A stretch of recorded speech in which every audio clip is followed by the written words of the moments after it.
Salut à tous, on se retrouve dans cette nouvelle vidéo ce matin. Je vais essayer de mettre un petit peu de vidéo, voilà, pour que vous puissiez me voir. Alors il fait nuit encore pratiquement, le jour est en train de se lever. Il est 7h40. Je pars en réunion de chantier ce matin pour voir le plaquiste, voir le maçon. Ça démarre, ils démarrent tous vers 8h, 8h30 du matin.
Je pars du chantier où je suis actuellement.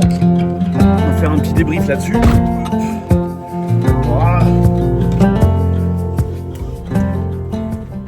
Allez, les artisans sont mis en place, on a fait le point, ça a été très vite, on a validé plusieurs choses. La première, l'emplacement exact des cloisons pour les appartements de l'étage. On a validé également la commande des Velux parce qu'on crée 5 duplex, donc il y aura des Velux qui vont être posés. On a validé également les tableaux de fenêtres parce que on avait des portes à certains endroits. On transforme ces pièces, des portes extérieures, on transforme ces pièces en salle de bain, du coup ça va être des fenêtres. Donc il faut reprendre ce qu'on appelle le tableau, c'est-à-dire qu'on enlève la porte et la dimension de la porte ne correspond plus à la fenêtre. Donc on va, avec de la maçonnerie, recréer un tableau qui va nous permettre de pouvoir poser la fenêtre, soit en applique, soit en tunnel. Je vous ai déjà expliqué dans d'autres vidéos quelle était la différence. Donc on a validé maçon plus plaquiste ensemble de façon à pouvoir avancer. Donc le chantier avance bien, je suis content. Aujourd'hui les maçons ont 3 trémies sur des planchers en bois à ouvrir. Les trémies, c'est ce qui vous permet de pouvoir passer du rez-de-chaussée à l'étage. C'est le trou sur lequel quand vous avez mis l'escalier vous pouvez monter. Donc là je vais aller commander mes escaliers, un quart tournant pour les 4 et un escalier droit pour le 5e, pour faire livrer tout ça au plus vite, de façon à ce qu'on puisse les poser, et le plaquiste comme ça pourra faire le coffrage de la trémie et puis nous faire ces petits murets quand on arrive à l'étage. Vous savez, quand on arrive, de façon à ne pas être dans le vide, on aura un petit muret sur le côté. Voilà, je suis content, ça avance bien. Un chantier qui avance bien, c'est un chantier qui sera vite terminé, pour lequel on pourra vite louer. Sur la partie électricité, c'est moi qui vais m'en occuper. Donc dès après-demain, je vais aller tirer toutes les gaines à l'endroit des rails du plaquiste, de façon à ce que derrière le plaquiste il puisse poser sa BA13, vous savez les plaques de BA13 que vous voyez qui vont former le mur, et puis comme ça on n'aura plus derrière qu'à faire les bandes de jointoyer, le lissage, ponçage, peinture, et l'appartement sera ok. Allez, on avance. J'espère que ce genre de petite vidéo vous passionne, vous donne envie de passer à l'action, car c'est le but. Le but, c'est que vous le fassiez vous aussi, que vous vous rendiez compte que les travaux, c'est pas si compliqué, pourvu qu'on prenne le temps de passer du temps. Mais c'est comme tout, hein, si vous passez du temps sur quelque chose, vous allez avancer. Donc l'idée, c'est de passer du temps et de suivre les artisans. Allez, je vous souhaite une très bonne après-midi, je vous dis à bientôt, ciao ciao.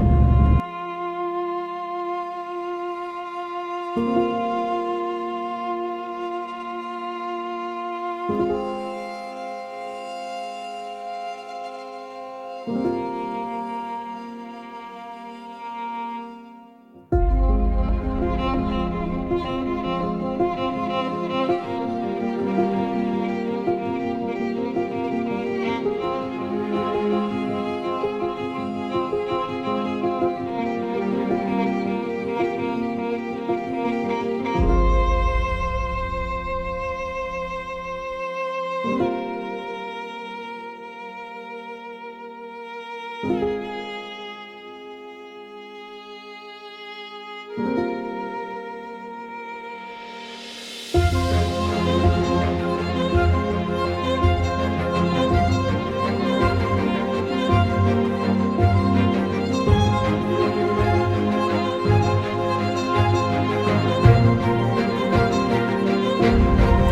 sors du chantier, vous l'avez vu, j'ai été regarder le boulot des maçons, ils ont bien bossé, ouverture des trémies, donc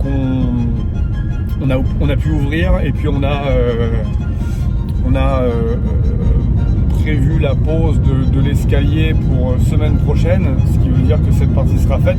Le plaquiste également, vous l'avez vu, a bien travaillé car il a permis déjà le découpage des pièces sur 2 appartements. Donc les fourrures, les montants sont posés, la laine de verre est en partie posée. On va maintenant pouvoir dès demain tirer l'électricité, commencer semaine prochaine une partie des réservations et passage de tuyaux pour la plomberie.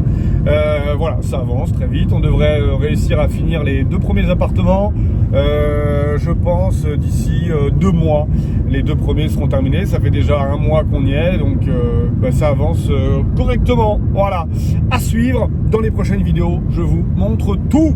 Comme promis, on fait le projet ensemble pour vous démontrer, pour vous prouver qu'on peut réussir si on passe à l'action. Voilà, c'est le message que j'avais envie de vous faire passer.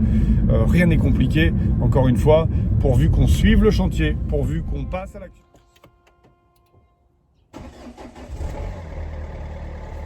Allez, bonjour à tous. Aujourd'hui, on se retrouve pour une petite vidéo. On enchaîne sur les 9 appartements. Ça part en... Désolé pour la qualité de l'image là. Ça part en électricité ce matin. Allez là les mecs, c'est parti. J'ai prévu les plans. Voilà.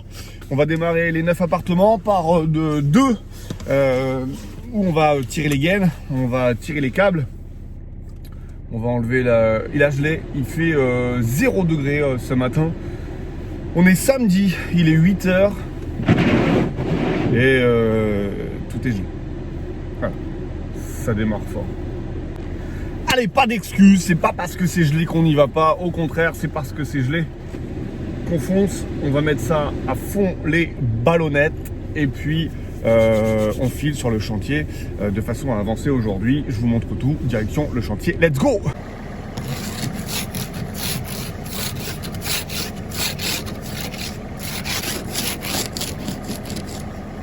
Voilà, on est prêt pour la raclette. Ça, c'est les vrais. Les gars du bâtiment, ils comprendront. Comme ça qu'on fait le bâtiment, là. Avec la raclette. Allez, on se retrouve dans la vidéo, c'est bon, le pare-brise est gratté. On peut pas dire qu'on voit comme s'il faisait 30 degrés dehors, mais le pare-brise est gratté. Alors, ce matin, je vous le disais, électricité, attention, je fais l'électricité moi-même. Auparavant, j'ai eu une société dans le bâtiment, je sais donc comment faire de l'électricité. De plus, quand on va demander, parce qu'on demande 9 compteurs, ça on les aura. Par contre, quand on va demander qu'ils nous mettent le courant, il faudra qu'on ait un consuel sur l'installation électrique, ce qui veut dire qu'il y aura une vérification. Il ne s'agit pas de faire n'importe quoi, n'importe comment. L'électricité est trop importante pour que si vous ne la maîtrisiez pas, vous ne puissiez pas vous permettre de la faire vous-même. Donc si vous ne vous y connaissez pas, vous le faites déléguer à un électricien en bonne et due forme. Il y a plein de bons électriciens. D'ailleurs, moi, ce matin, je serai accompagné d'une personne qui maîtrise également l'électricité. Donc, on sera 2. Je vous mets en garde là-dessus. Ne tentez pas le diable. Ne faites pas pour un souci, je sais pas moi, de gain de temps, parce que c'est vrai que ça va plus vite quand on fait appel à ses propres connaissances. On n'a pas besoin d'attendre que l'autre personne soit disponible. Donc pour un gain de temps, ne faites pas appel et évitez de ne pas faire appel à un électricien parce que ça pourrait vous retomber dessus. Derrière, vous allez louer à des locataires, ce qui est notre cas, et vous ne pouvez pas vous permettre de vous faire appeler par un locataire parce qu'il appuie sur le bouton des toilettes et ça allume le four. Ça serait un peu con. Ça serait un peu con, mais ce serait pas grave. Par contre, ce qui serait plus grave, c'est que vous ne respectiez pas, par exemple, l'équilibrage des tableaux de rangée rangées du tableau électrique. Ce serait beaucoup plus grave parce que ça pourrait créer des surtensions, ce serait beaucoup plus grave si tout n'était pas serré, ce serait beaucoup plus grave si vous mettiez pas les bonnes sections de câbles pour les bons appareillages.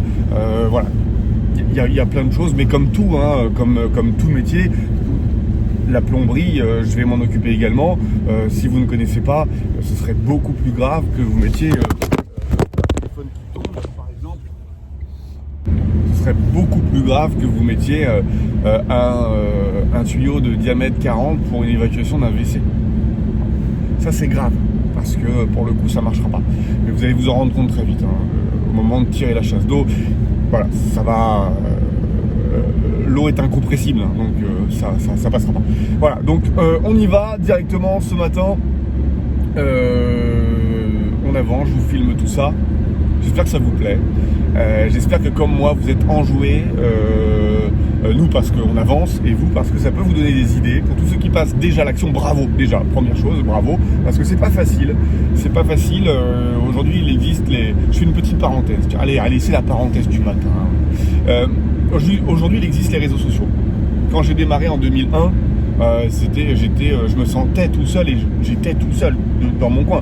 Mes parents n'étant pas des investisseurs, ils ont énormément de qualité, mais ils ne sont pas investisseurs. Donc c'était compliqué de se dire que j'étais dans le vrai, que j'avançais, que c'était intéressant ce que j'allais faire, que je prenais des risques qui allaient être payants. C'était compliqué. Il fallait se rassurer avec soi-même. À l'époque, j'avais que mon comptable à qui je pouvais parler, et encore, c'était pas évident. Aujourd'hui, il y a les réseaux sociaux, ce qui veut dire que dès qu'on a une question, on peut se rassurer en disant voilà, j'en suis là, qu'est-ce que tu en penses. On peut également voir des gens qui avancent, on peut voir ce genre de vidéos que j'appelle de motivation, hein, parce que quand on voit les autres faire, finalement on se projette, si on a envie de la même chose, on se dit tiens mais tu vois, j'ai envie, je le vois, du coup ça me confirme ce que j'ai envie de faire. Donc clairement, voilà, vous êtes de plus en plus nombreux en plus à nous suivre. On va aller acheter de la rubalise pour faire une belle file d'attente maintenant, pour que ce soit organisé tout ça. Trêve de blabla, je pense que c'est vraiment important de garder la pêche, la motivation. Moi le premier, hein, je suis le premier à regarder des vidéos en me disant tiens ça c'est pas mal, ça je fais un parallèle. Je prépare, ma petite femme m'a dit tu feras un Ironman pour tes 40 ans, j'aurai 40 ans en 2022, en mars 2022. Je commence à me préparer maintenant et du coup je regarde des vidéos de triathlon, de running, etc. Et ça m'apprend des bases, ça m'apprend à me développer et ça me donne la motivation pour continuer à aller courir, faire du vélo et nager, tu vois. Donc je pense que c'est vraiment important et qu'on peut s'en servir aujourd'hui des réseaux sociaux comme étant quelque chose qui nous tire vers l'avant et surtout pas faire l'amalgame et de créer une certaine jalousie. Moi le pire du message que je transmettrais, là où ça me dérangerait le plus, c'est qu'on me dise j'ai vu tes vidéos, tu te la racontes, tu mets en avant quelque chose qu'on n'est pas capable de faire, du coup j'ai zappé. Tu vois, ça voudrait dire que ce serait de ma faute et que j'ai mal fait passer le message. D'ailleurs, dites-moi dans les commentaires si vous percevez ce genre de vidéo comme une source de motivation, ou est-ce que vous dites non, en fait le mec il est perché, il parle de son truc, il est dans son monde et on comprend pas. Si c'est le cas, moi je suis prêt à retravailler le délire, il n'y a aucun souci. La remise en question, j'y crois énormément. Pour moi il n'y a que comme ça qu'on avance. Donc, et je veux vous dire qu'avec la femme que j'ai, mes pieds ils touchent bien le sol, hein, parce que si ils se lèvent d'1 millimètre, ça me les remettre tout de suite au sol. Il n'y a aucun problème là-dessus. Donc dites-moi dans les commentaires, ça peut être important d'avoir votre retour. Et puis me dire voilà non, j'y trouve une grosse motivation, ou alors au contraire non, tu m'as perdu.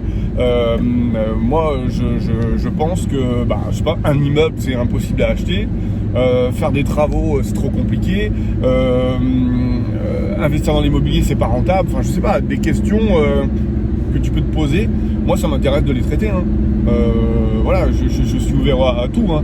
La seule chose sur laquelle je suis pas ouvert, c'est la critique facile, c'est-à-dire la critique qui n'est pas constructive. Quelqu'un qui me dirait j'aime pas tes vidéos parce que tu lui tournes dans une voiture, tu vois, un truc, je prends un exemple mais complètement con, tu vois, un truc qui serait pas du tout constructif. Là pour le coup, il n'y a même pas besoin de leur répondre, parce que finalement la personne a perdu son temps en faisant un commentaire de merde et moi je perdrais mon temps à y répondre.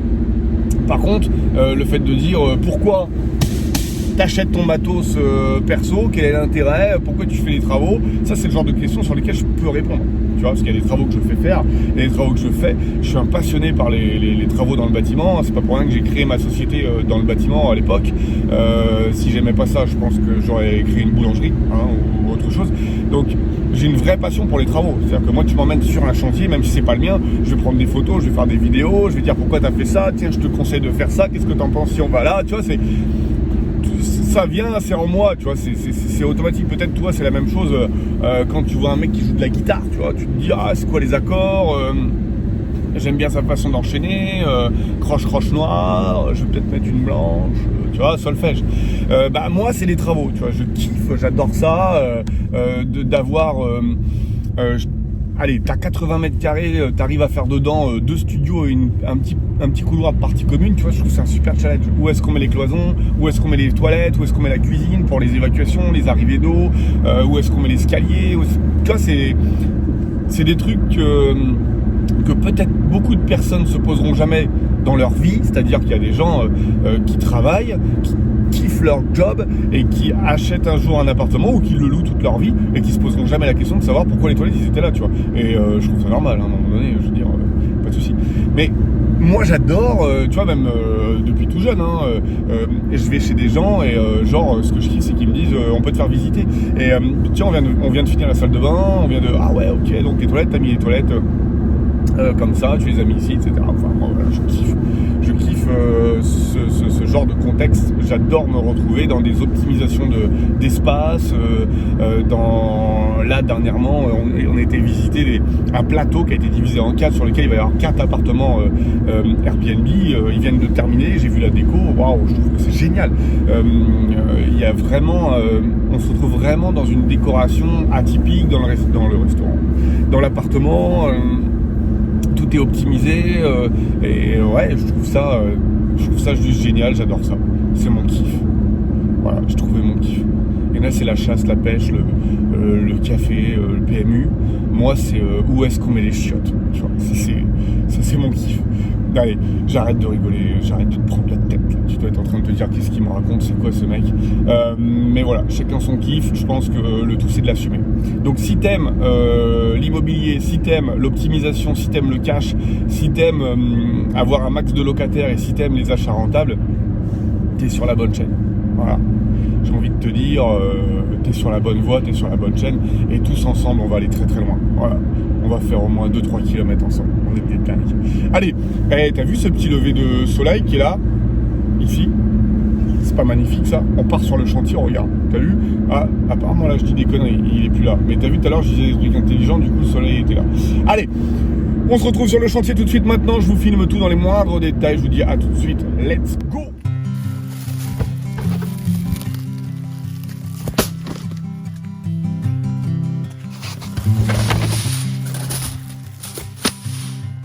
Bags are packed, are you ready to go? This time tomorrow we'll be on the road, riding with you in the sunnier days. I wouldn't want it any other way.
on se retrouve juste après cette journée électricité. Vous avez vu, on a bien avancé.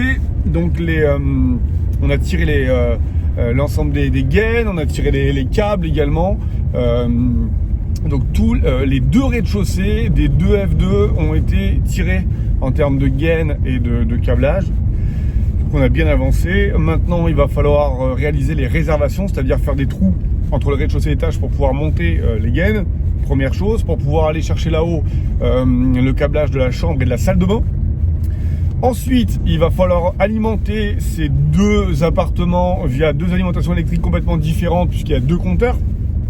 Donc il va falloir tirer des fourreaux en 40 pour pouvoir passer les câbles en 16 mm². Une fois que ce sera fait, on va pouvoir attendre que le plaquiste mette son isolant et sa BA13, ses plaques de BA13. Il pourra nous faire des trous à la scie cloche, donc des petits trous sur lesquels on va pouvoir ressortir les câbles qu'on a passés, sur lesquels on mettra des plots, et puis les prises, les interrupteurs, bref, tout ce qui compose l'électricité. Voilà, donc je suis content, on a bien bossé. Il est 16h, on y est depuis 9h ce matin, donc on a passé une bonne journée, les deux rez-de-chaussée sont faits, c'est plutôt cool. J'espère que ces images vous ont plu, j'espère que vous avez appris pas mal sur cette vidéo. En tout cas, on se retrouve pour la prochaine vidéo avec réservation, donc les trous dans le mur, passage des fourreaux et démarrage de la plomberie. Je vous dis à très vite, amusez-vous bien, ciao ciao.